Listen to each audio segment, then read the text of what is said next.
Ladies and gentlemen, there's a reason why you're all here. You heard the challenge.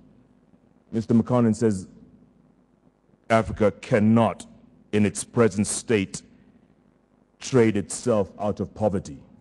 That itself is a challenge. Although His Excellency Mensah said, is there any other way? Do we have a choice? Those are things we have to consider. Those are things we have to talk about. And as we think of those, ladies and gentlemen, remember, at the end of the day, it's up to us.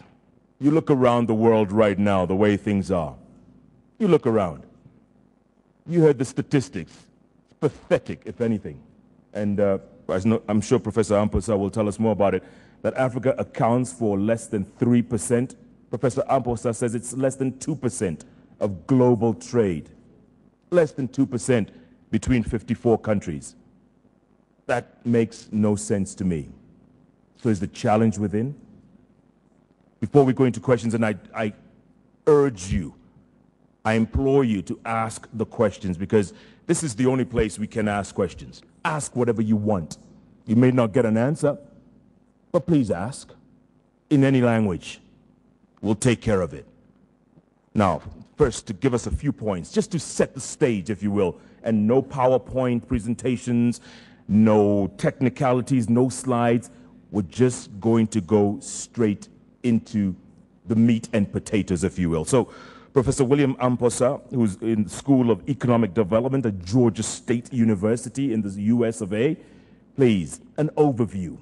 Why are we here? Why now? What took so long? Mr. Koinage is right. I had statistics quoted that African trade is about 3%. Well, it used to be. That was in 1980. Right now, since 2006, it's been about 1.9%, and it hasn't improved. What has improved is our ability to attract foreign direct investment, and there's a small measure of portfolio investment into the continent. And then leveraging those to grow businesses. And our ability to increase exports become very critical. I tend to agree with the last speaker from Ethiopia in that if we must grow ourselves out of the trade conundrum, and it is a major conundrum, then of course there are a few things that we need to pay attention to. I listed about 8 of them, and without wanting to sound technical, I want to go through them very quickly. To drive competitiveness, global competitiveness, of course, he was right. We need to emphasize human capital development. In other words, we need to grow our skilled workers. These then will require, and this is very important also for the Millennium Development Goals that are established to be achieved by 2015.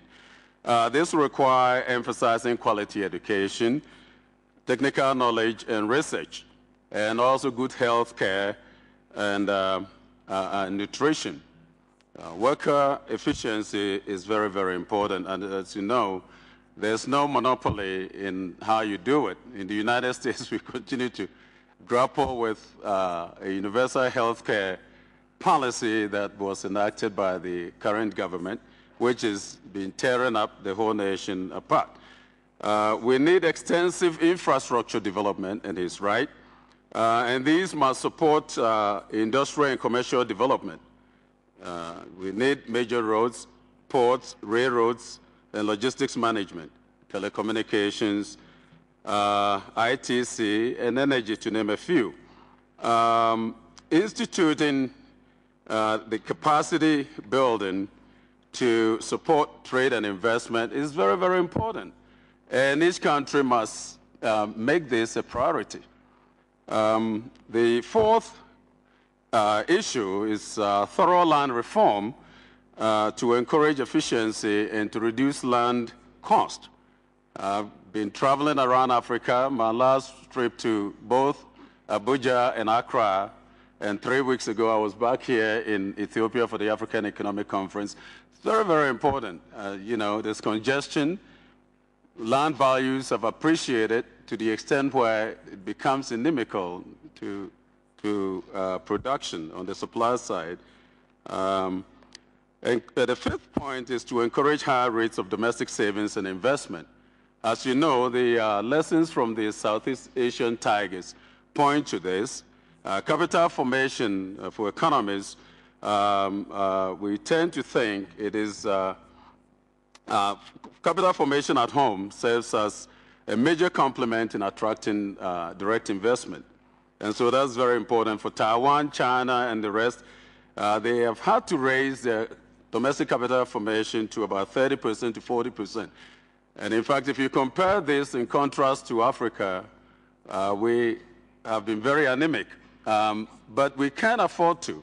I mean, some of you may think, well, what about the West? In the United States, by 2007 or 8, you know, domestic savings was in the negative.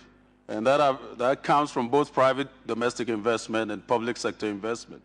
And as you know, that really works its way into the deficit problems the government has been having, including even trade deficit. And then the sixth point is diffusion of commercial ideas. Productive ideas among entrepreneurs are very, very important, and we can learn by doing. In fact, if you look at the Southeast Asian tigers, even China coming lately, in the last 20 years, have had to aggressively learn.